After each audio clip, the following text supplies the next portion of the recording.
സ്റ്റേഷനിൽ ഇങ്ങനൊരു പരാതി വന്ന വിവരം പോലീസ് സ്റ്റേഷനിലുണ്ടായിരുന്ന ഞങ്ങളുടെ ഒരു ചാരൻ ഞങ്ങളെ അറിയിച്ചു. പരാതിയിൽ ഞങ്ങളുടെ ആരുടെയും പേരൊന്നും ഇല്ലാന്ന് അയാൾ പറഞ്ഞു.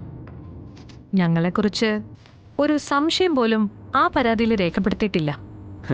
എങ്കിൽ പിന്നെ അതിനെക്കുറിച്ച് ആലോചിച്ച് എന്തിനാ ടെൻഷനാവുന്നേ? അങ്ങനെ പറയാൻ പറ്റില്ല ജിതിൻ. ആ കേസ് അന്വേഷിച്ചത് CI അരവിന്ദനാണ്. പരാതിയിൽ പേരില്ലെങ്കിലും അയാൾക്ക് പ്രഭാവതിയിൽ സംശയം തോന്നുകയും പ്രഭാവതിയെ രഹസ്യമായി ചോദ്യം ചെയ്യുകയും ഉണ്ടായി. പ്രിയ, അരവിന്ദനെ സൂക്ഷിക്കണം.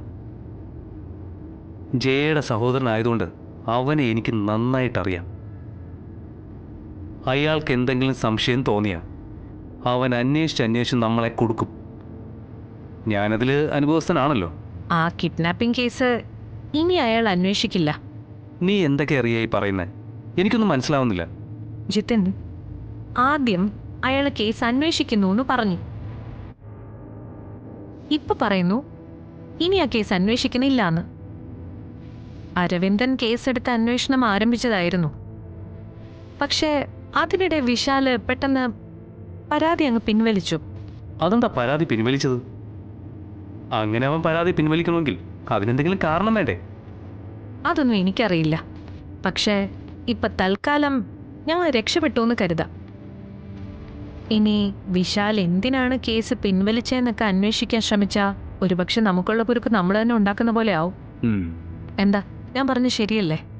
ആ, അത് ശരിയാ. ഇനി ഏതായാലും അതിൻ്റെ പിന്നാലെ പോണ്ട. പക്ഷേ ഞാൻ വീണ്ടും പറയുക, അരവിന്ദനെ സൂക്ഷിക്കണം. ആ, ഞാനത് ശ്രദ്ധിച്ചോളാം.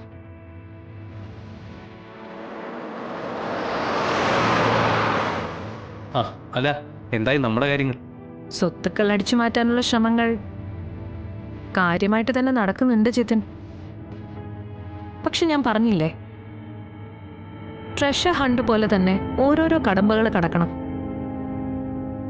ഈ അടുത്ത കാലത്തായിരുന്നു വിശാലിന്റെ മുത്തശ്ശന്റെ ഓർമ്മ ദിനം. അന്ന് അവിടെ കോളനിയിൽ മുത്തശ്ശന്റെ അനുസ്മരണമൊക്കെ ഉണ്ടായിരുന്നു.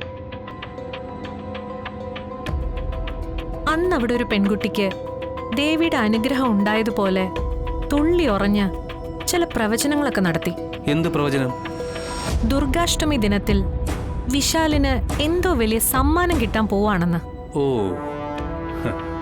അത് മാത്രമല്ല, അവന്റെ മനസ്സിലുള്ള എല്ലാ ചോദ്യങ്ങൾക്കും ഉത്തരവും കിട്ടുമെന്ന്. സമ്മാനോ? എന്ത് സമ്മാനം? അത് തന്നെയാ ഞങ്ങളും ആലോചിക്കുന്നത്. പ്രിയ, എന്ത് സമ്മാനമാണെങ്കിലും അത് നമുക്ക് തട്ടിയെടുക്കണം. ആ സമ്മാനം തട്ടിയെടുക്കാനുള്ള തത്രപ്പാടില്ല പ്രഭാവതി ആന്റി. കിട്ടുന്നത് മുഴുവനും അവർക്ക് വേണമല്ലേ? പ്രിയ, അവർക്ക് സമ്മാനം കിട്ടാനുള്ള ഇടയുണ്ടാക്കരുത്. ഞാൻ അതിന് അവരെ അനുവദിക്കുന്ന ജിത്തിന് തോന്നുന്നുണ്ടോ? ഒരിക്കലും ആ സമ്മാനം അവർക്ക് കിട്ടാൻ പോകുന്നില്ല. അത് നമുക്ക് തന്നെ കിട്ടും. അതും കൂടി കിട്ടിയ അത് നമുക്കൊരു ബോണസ് അല്ലേ റിയ? തീർച്ചയായും. അല്ല റിയ, ഇതെല്ലാം കൂടി എന്നും നമ്മുടെ കയ്യിൽ വന്ന് ചേരും. പാർവതി